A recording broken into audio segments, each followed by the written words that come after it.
One of the biggest bits of feedback that I hear business owners complain about when it comes to marketing is that cost per lead, lead quality, and then look at their social media and there's nothing there. When a lead comes and then they're doing their background research, they're checking you out, they're not getting a lot of certainty, they're not getting a lot of trust. So to me, I'm not surprised you're getting ghosted or there's hesitation to move forward. What we found with ads is that ads gives us a predictable revenue. Our business is solely based on ads. We look at when something works really well, we turn it into essentially a template. And then we will iterate off of that template. But when it doesn't work anymore, we go back to the template. And then we start there again. But don't throw out your ads that were working quite well because they probably will continue to work well.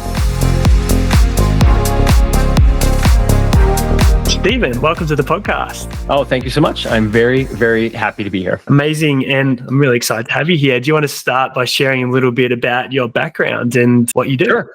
So we founded a company called StreetText. Most recently, when I say most recently, I mean, we've been doing it now for 10 plus years. Prior to that, I was in the real estate world, and that sort of led us to where we are today. And StreetText is a platform that allows real estate agents or other businesses as well to run really effective ads on Facebook or do their really effective remarketing on Facebook. So I don't know if that's a quick summary of sort of what we do today.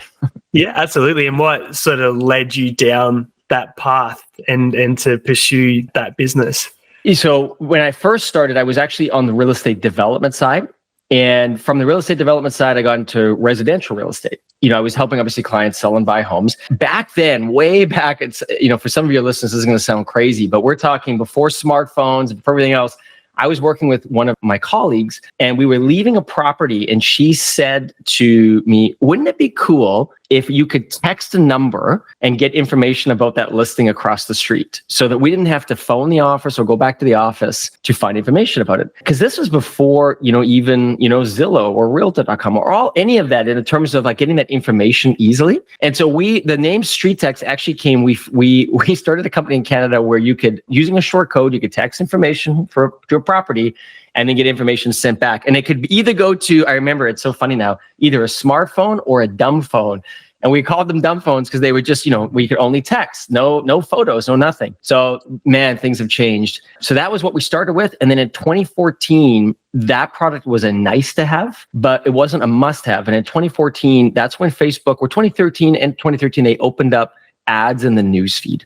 And our clients were saying to us, hey, we like how somebody can drive by a property and they can text for information, but we don't get that many leads. Could you help us get more leads? And so in those early days, I remember I was just experimenting with Facebook ads, and in our company, I would be the person that does a lot of the prototyping. So the team's running, the product, they're handling things, and I'm just kind of playing around with things. And I remember I was working with this agent, and he had given me like $1,000, maybe $500, somewhere in that range of budget to spend. And I was just working with him to try to get some ads working in those early days.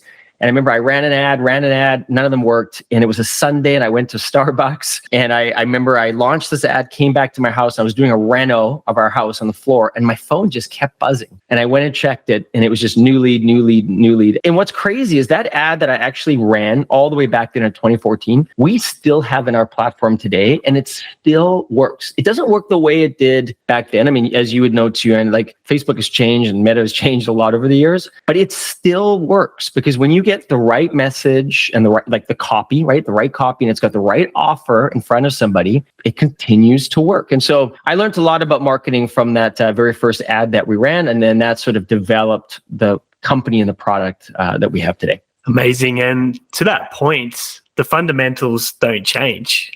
Getting the right offer in front of the right person at the right time. And the structure that we use for our advertising hasn't differed that much from back in those days. There's just different setups and different capabilities in the platform. Do you want to talk to how the landscape of advertising has morphed and how it's a little bit different today than it was back when it was pretty simple to put an ad up and get results? I mean, you'll probably remember a lot of these too. I think the early days were just an exceptionally kind of rare time just because you could sort of do anything with the ads, right? And I don't necessarily even think some of that was good. And I remember observing the ads thinking, and I think a lot of this is going to change, right? And the lawsuits started happening and everything else started happening. So that was one area of it. And then, but I think another side of it in those early days is that Facebook still had a ton of people early on, but there wasn't as many advertisers yet. And so you could just be at Leads, or I know there was a lot of companies doing a lot of stuff there, like on a, sort of like cost per acquisition basis. And they were doing incredibly well because the margins were so big and people just didn't understand how to do it.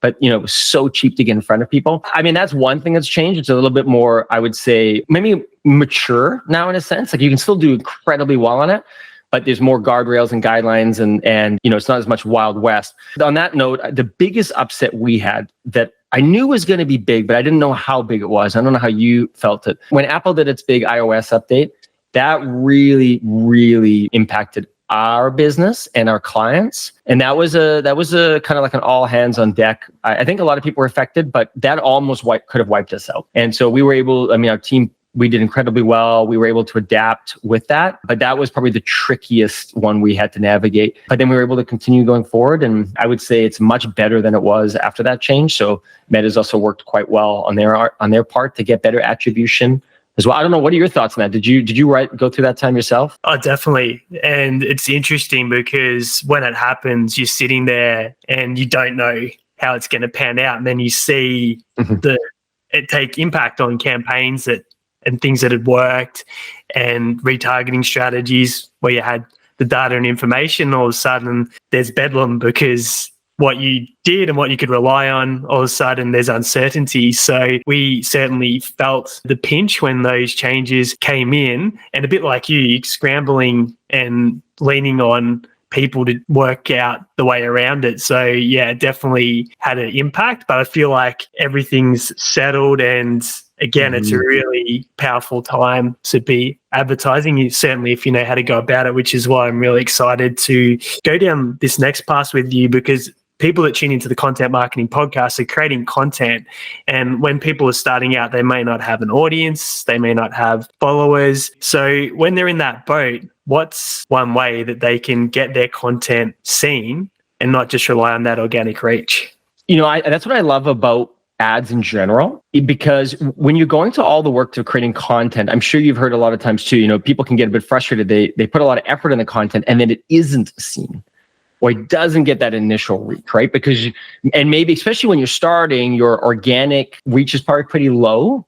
You don't have a ton of people that are seeing your content and you're putting it out there, and it's a lot of work. Obviously you got to continue down that road because it takes a long time. I just saw a video of Mr. Beast even talking about YouTube videos. He's like, don't even talk to me until you've done 101 videos. The first 100, you just got to do it. And that's easier said than done, because that's a lot of people burn out a long time before that. So to your question, one of the reasons that I love ads, and you don't have to spend a lot of money at all, but you can take even your early content that you create and you can put a little bit of money behind it and amplify that content. And it doesn't have to be even all of it, or you can kind of observe which content begins to do quite well. And with the right offer, you can get a fairly early feedback on your content and sort of the direction that you're taking it. And so that's what I love about ads. Like I always think of ads as it's like an unlimited tap. You can turn it off, you can turn it on whenever you want, but you can instantly, and you've probably experienced this so many times too, it's actually an incredible feeling when you've got something that you've made that you want to test and get in front of the market, and you can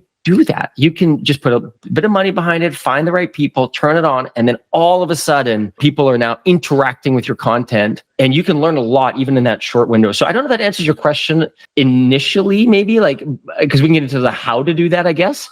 But that's why I love ads. Yeah, I wanted to expand on that because through doing a little bit of background into some of your signature systems, tell me about your $1 a day ad bundle strategy, because I think that's pretty cool for anyone listening in at the moment. Oh yeah. That's a strategy that really anybody can use. We built it into our system. And I'll kind of talk about the mechanics of it.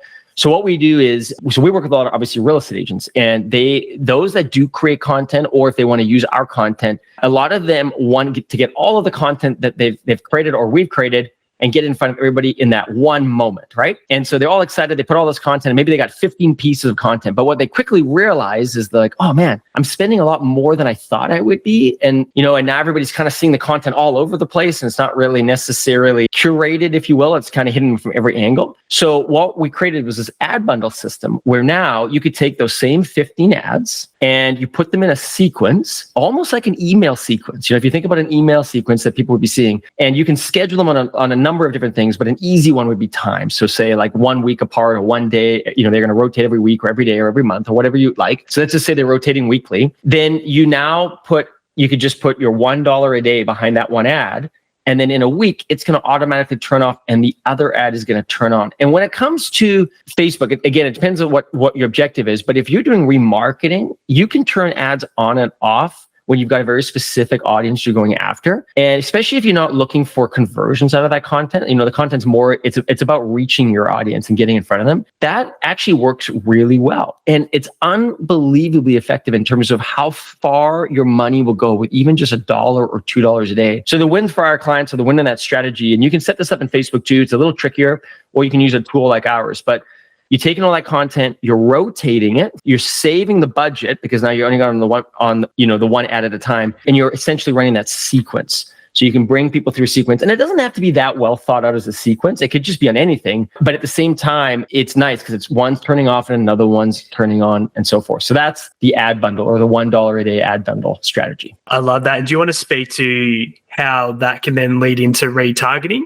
and how that can really accelerate the quality of leads and opportunities that businesses can generate? Sure. Yeah. Well, a little fun fact on that. And so obviously we do a lot in the real estate, but this applies to any business. It's all the same stuff when it comes to ads at the end of the day. You would have seen it too. So I'll just talk about our clients and into the remarketing with bundles, because most of our clients are running typically cold audiences as well, right? We call it lead generation, or specifically for them, they're trying to generate new opportunities for their business.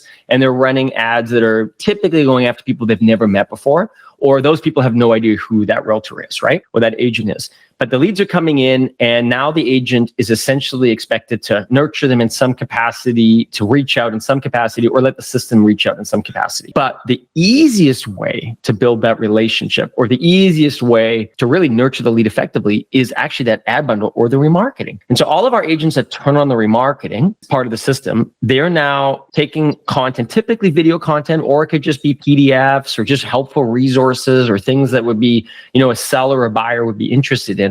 If it's done well, it's typically branded, and it's hopefully a lot of video content. All of that content is now serving or being shown to that lead that just came in. And very quickly, as far as that lead is concerned, or that person's concerned that's come through, you, the agent, or you, the business owner, or whoever else, is suddenly everywhere. As far, they see you all the time, but not just everywhere, but you're actually providing value to them, and you're helping them, and you're some of the questions that are on their mind. And so we love pairing remarketing with that strategy, because it's so cost effective, but it does way more in terms of actually getting you in front of, maybe this is the best example. We've had a number of agents that say, they'll be in a Home Depot or a Lowe's or some sort of store, and somebody will walk up to them and they're like, oh, I see you all the time on those videos that you share with me. And the agent has never met them. Or by the time they walk in to do a listing presentation, they've already won it, because the lead almost feels like they're a little bit of a celebrity. You know what I mean? The person they've been seeing all this time is finally walking into their house and talking to them. And I don't think agents or even businesses fully realize that power when it's done right. And it, and you for sure help your clients with it. But when it's done right, it's an incredible system that works so well, and all thanks to remarketing. Well, one of the biggest bits of feedback that I hear business owners complain about when it comes to marketing is that cost per lead quality. And then I go, okay, look at their social media and there's nothing there. So I go, well, when a lead comes and then they're doing their background research, they're checking you out, they're not getting a lot of certainty, they're not getting a lot of trust. So to me, I'm not surprised you're getting ghosted or there's hesitation to move forward. So what you said is such sound advice for any business owners to actually be visible, be front and center, because that's going to help with your conversion in ways that if you're not doing it, you'll never experience before. And if someone's coming to you and they do view you as that expert or almost a micro celebrity, it completely transform one, what they're willing to pay because of their trust in your expertise. But number two, there's already that pre-existing goodwill. So maybe a good question to ask is, what type of content do you think is really worthwhile pursuing for business owners in today's current landscape? Great question. And I guess we'd have to, I'm obviously so ingrained in the real estate, so I'll see if some of that relate. I think, but even on the real estate side, I think this is interesting because some of the content that they do that is the most effective is not initially the content I would have thought about. So my marketing brain goes to guides, like helpful resources, downloads, things like that, right? And that's just kind of where my marketing brain goes. But some of the best content our agents have created has typically been, even, and again, in the real estate world, but they're interviewing local businesses and they're showcasing schools or different things in the community that are just interesting. And so you should always, as a business owner, you should be thinking about, obviously the top 5 or 10 questions that your prospect is going to have. But outside of that, some of the other content that you might create, you might be surprised at how interested people are in it. So it might be content that's a little bit just outside, but in the case of real estate, like when they're showcasing the restaurants they love in the community, as an example, like their top 5 restaurants, people eat that stuff up. That's a little play on words there, I guess, but they love that, right? I guess the thing is, so think of those top 5 or 10 questions, but then even just go a little bit outside of that and share a little bit about you or that's interesting. And that works really well. We've been surprised at how well that works. It's not as maybe direct in terms of a conversion component, but it works very well in a human kind of relationship business where there's going to be some sort of relationship with that person. That goes very, very long way. I love that. And to give further context, we just had a new client join us they own a salon. They own 2 salons in a regional country town. And we just looked at the content that everyone was doing in that space and it was all the same. They were just showing the styles and the treatments. No one was talking about the brand story. No one was bringing the team onto the content. Exactly. So by going down that path and bringing the human element in, if everyone else is just posting the work, the listings and what they're doing, if you go in another direction, instantly you stand out from everyone else in that space. So I love what you said about maybe bringing some of the personal elements or the localization into the content. I think anyone in business can leverage that. Yeah, especially if there's a story, in there and the person connects with it. It works so well. When agents are sharing typically some sort of something they've done with somebody too, or experience, and somebody else relates to it, they've won that client, right? As soon as that person watches it, they reach out. So kind of going back to your early question again, as you're creating the content and you put a little bit of money behind it, you'll kind of quickly see which content is working well. Some content is going to sort of do quite well and other content just doesn't, even with money behind it. You can learn a lot from that too. In the case of an ad bundle, you can just pull out those pieces that are just a little less effective and then just, keep your top pieces and then just keep producing more content and seeing what beats that. Do you want to expand a little bit on testing? Because I think this is a misunderstood concept that people think that marketing works all the time and you go to an expert, but the reality is far from the truth. So do you want to talk about the role that testing does play in that? Yep. Well, so even back to my origin story there a little bit, with that realtor I had worked with, if it was 500 or 1,000, I forget exactly how much he had given me. I was down to the last $50 in the sense that everything that I had tried up to that point had not worked. And we're talking early days of Facebook, almost anything could have worked. And yet it didn't really work until I tried the last one. And that last one is still working. The point is that if I'd given up, along the way, or if I wasn't learning from every ad I was creating, I guess perhaps I would have stopped. But because of that experience in our team, we say test everything all the time. And so we even have internal, not arguments, but somebody will say, oh, I don't think this will work, or I don't know if that'll work on the ads. And we always say, test it, try it, right? Because you don't really know until you put some money behind it, but you do not have to put a lot of money behind it. Like you can do tests for $5, right? Maybe you need to spend a little bit more depending on what you're going after, but really you can learn a lot from a very, very small amount of money, which is incredibly powerful. So yeah, our ethos is always test everything. And then what we do internally, and this has obviously been good for our platform, but I'm sure you do the same sort of thing. We look at when something works really well, we turn it into essentially a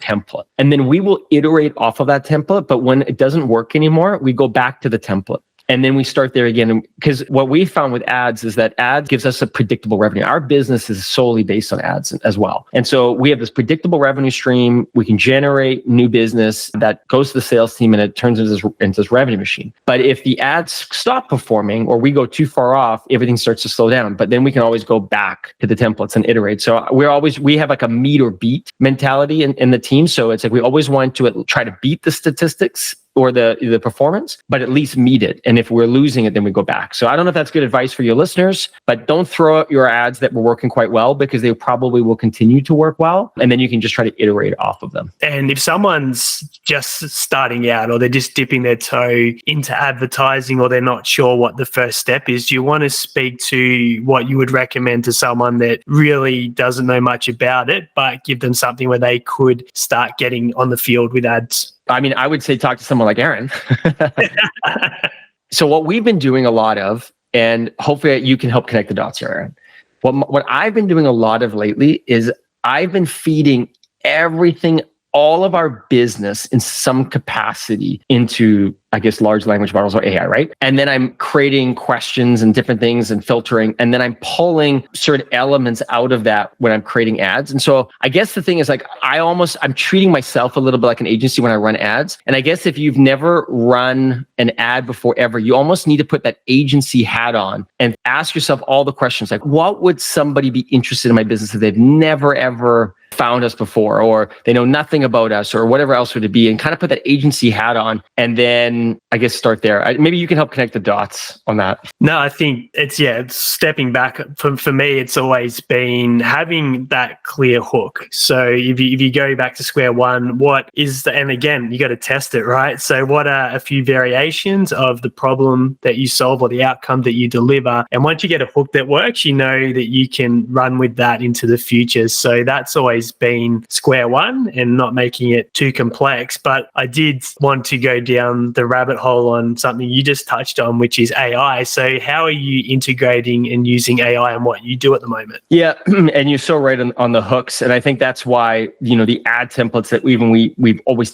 they work because they're that sort of that tested and true hook. But whenever I want to go away from one of our hooks and try something new, AI has become my friend for that. And, internally as an agency, I'm sure you've done this a lot too, you're brainstorming all the time, you're bouncing ideas off of people all the time, and you're thinking of different angles you can try, and then you try them. We do that internally as well. One of the things I was really starting to wonder is, man, we've got this incredible knowledge base in our company. We've been doing it, like 10 plus years. We've got all these resources. Is AI good enough to help us create new hooks today? And I know there's tools out there that can, prompt you and take you through a series of different questions and whatnot. But what I've been doing a lot of lately, and I don't know how far we can go down the AI train, I guess, but essentially what I'm doing is I'm taking every sales call we've ever had, all of our demos. We do something with our clients called masterminds. And so we've got our clients really sharing their personal stories, like what they love about the product, but also what's working, what's not working. And then I feed all of that into these different prompts. And then I ask the AI different questions. So I'm not asking ChatGPT as an example, what it knows based on its learning. I'm asking it based only on the context of our internal data. I have been very impressed so far with what we're getting back. And so some of the ads that we're even running in our company today that are actually doing incredibly well were all completely created by AI, not without a human involved, not without someone like myself involved, in terms of the prompting. But I've been very surprised at how nuanced and how good it is. Whenever I hire a new marketing manager, it might take them 5 months, 4 months to get fully up to speed, right? You know what I mean? They're learning about the product, they're learning about the customer, they maybe know a little bit about the industry. They're in the Slack channel, they're picking up all the vibe, they're shadowing our sales team, they're on the masterminds.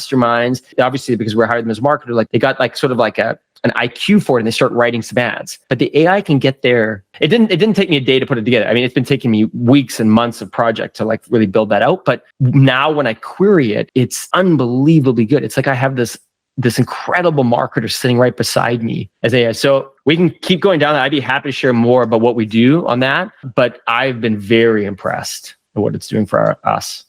I think the standout piece there is you're giving it original input. And that's why you're getting a very customized output that's very specific to what you do. And we've beaten the drum on that in earlier episodes where we've touched on AI, where if you just go to a tool like ChatGPT and you ask it to draw from the learning system, it's just going to predict based on things that exist in it. But when you're taking original content or original scripts, anything that's been generated by you, and then getting it to service from there, all of a sudden you get something that hasn't been duplicated, something that's fully of service to your business. And I think that was really, really cool to share what you've done there. Oh, thank you. Yeah, I mean, I would definitely encourage you to do likewise. If you can build that, it's just a sounding board. Like AI become a pretty powerful sounding board, an amplifier, if you will, of all your internal thoughts and your systems. Yeah, and how do you see the future or where it heads moving forward? I guess it's hard to fully see where it goes, but I just look at it as an incredible enabler and, an increasing human capacity. And so, I mean, we use AI in our support system a lot already. It reads all of our knowledge base and then helps provide, support answers better and faster.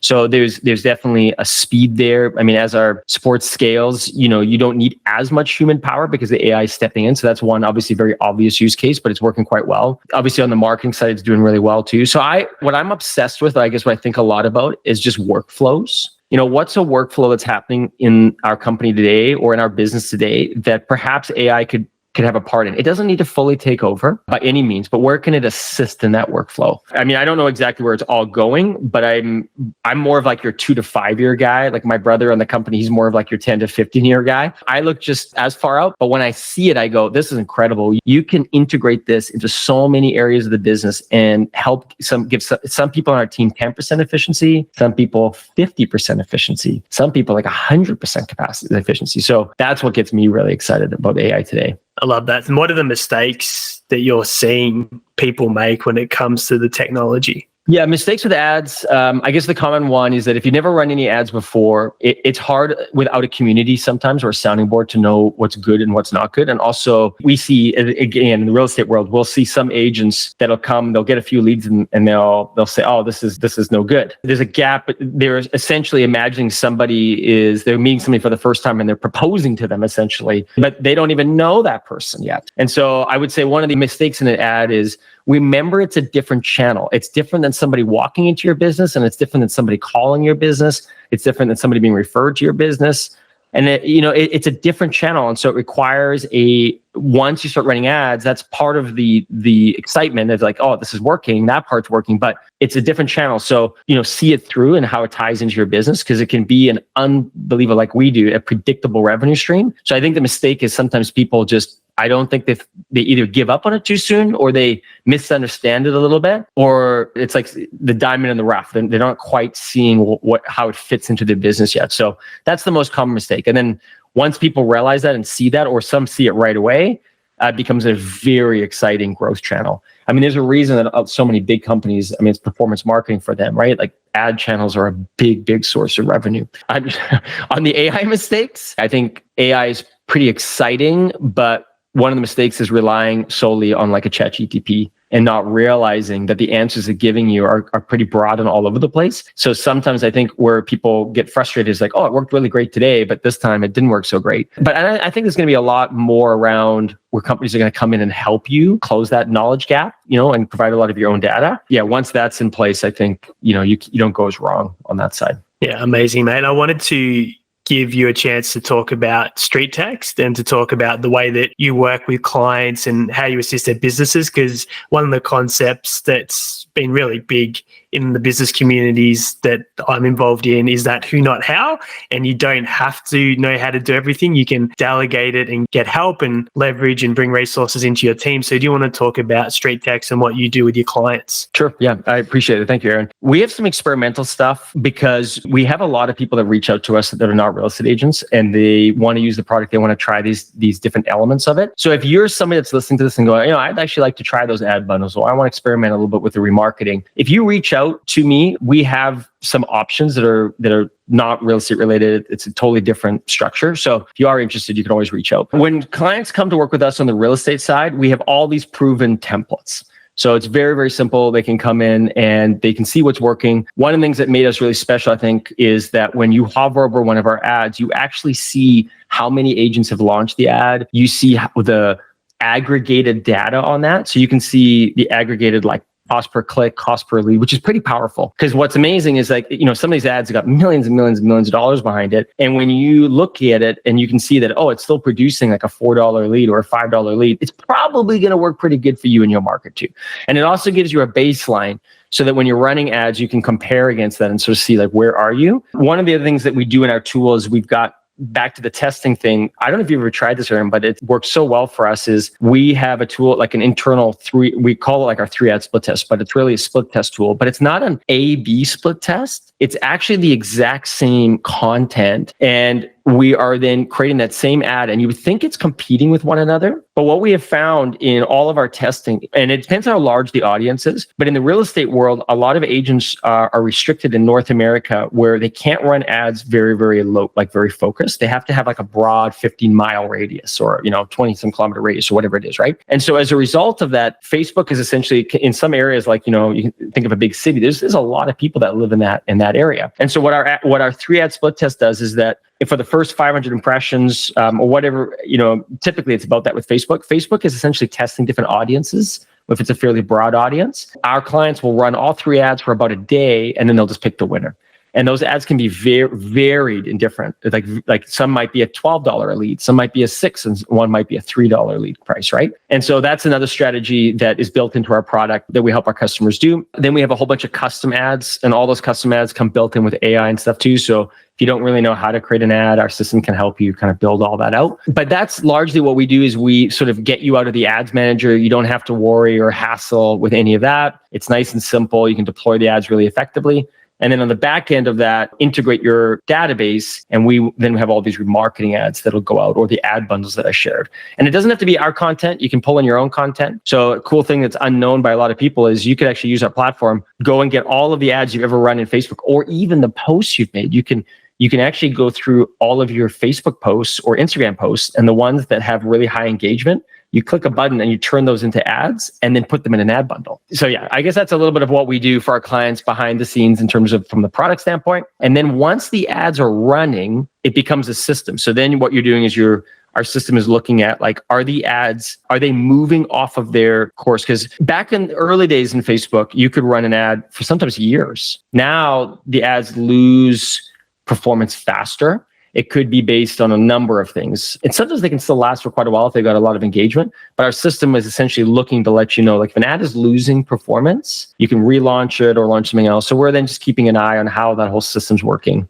And I want to quickly cover the targeting side for people that might not be sure how to set up their audiences. So if they're going cold or they're launching content for the first time or running an ad bundle strategy, do you recommend your clients use a feature like open targeting and let Facebook work it out? Or do you do a lot of interest-based or behavior-based targeting with your clients? Again, because of real estate and because we do so much in North America, we've been restricted heavily on the interest-based targeting. So we rely a lot on the cold audiences with like the tactics, like I was mentioning, the 3-ad split test, but it's fairly broad. But what we'll do is we'll layer in other things, be it your own custom audiences or other things to kind of help. There's some really cool products in the real estate space that can kind of help predict certain things that leads might do. And so there's other things that you can do to kind of, to add that in. But I am actually shocked overall how good Facebook's broad audience abilities are today. They're a lot better than they were before. When it comes to the remarketing side, we tend to focus mostly on your engagement list, like your different audience that Facebook's giving you, your website, and then of course your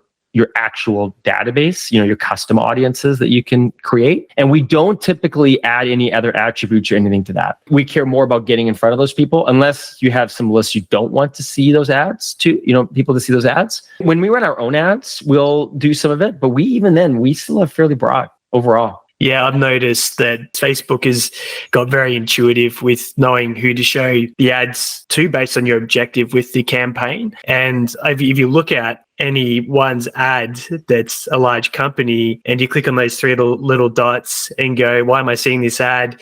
Advertiser choices. In a lot of cases, you'll see they've just kept it as open targeting and just letting Facebook work it out. So you don't have to be a genius when it comes to your audience selection and putting that together. You can allow Facebook to do what it does best, which is know what to show to its users and to help you achieve the objective that you want to achieve, so you spend more money with them. And I think that they realize or they do a lot of the ad account too. So I think when you're running ads over a period of time, like they learn a lot. We do something with real estate. Again, in the real estate business, most transactions are happening many months later. So Facebook doesn't really know who closes. So we have a system that we can fire an offsite events back to them as well to help show, actually this lead that was created was actually good. And so I think all those things help, again, fine tune or further tune the ad account when you're running the ads. But yeah, we've been very impressed overall.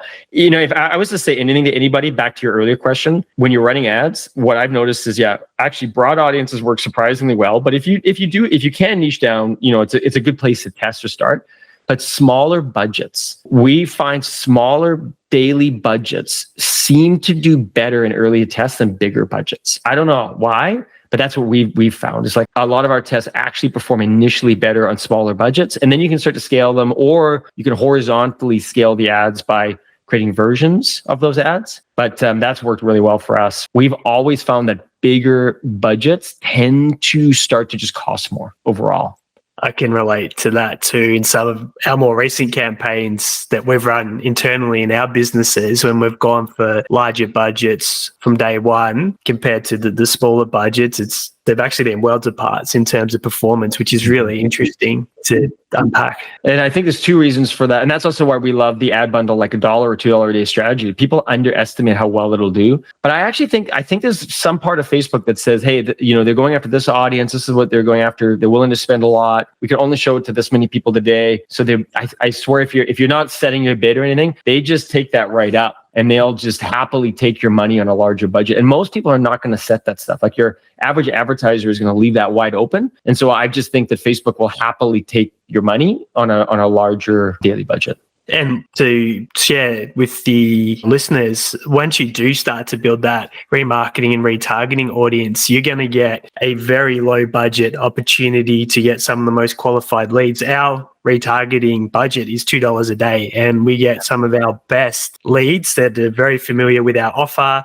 They've seen everything. They're basically taking action on that retargeting because they're ready to have that conversation about moving forward. So once you do build these assets and put the work in, it definitely creates opportunities on the back end to capitalize on everything that you've done early on the front side of your marketing. Yeah, and in some ways, you can almost think of your remarketing as almost the first thing that people should really do, because you're putting this big net around your website, you're putting this big net around everything you do. And then when you run that cold traffic in and you run all those other ads, you get the benefit of the remarketing. Where I think most people think of remarketing as a more advanced strategy or something that, hey, I'll get to that. But it's really not that hard.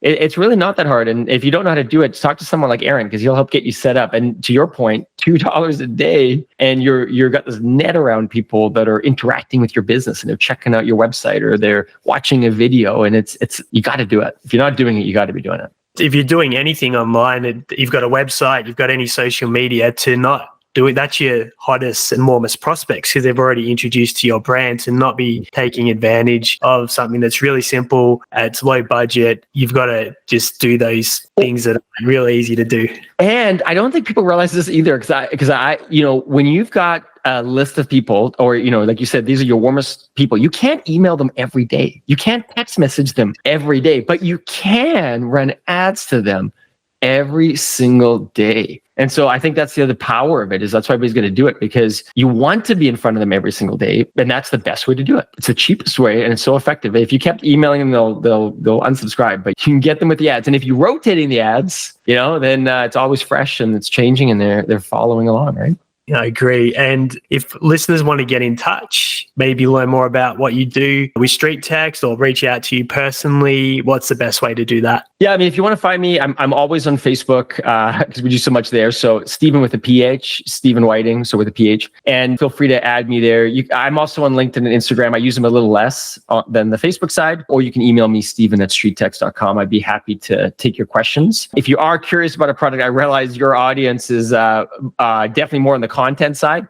But you can always email and reach out if you're curious, and I'd be happy to let you know some of the options that you could try out if you're more interested on that side as well. We'll put all the links to get in touch in the show notes below. So if you want to make contact from Stephen, absolutely take advantage of that. Thanks so much for joining me on the show, mate. It's been tremendous value. I've really enjoyed our conversation, and I'm sure the listeners that have got to this point have too. Thank you, Aaron. Pleasure to be here. Really appreciate it.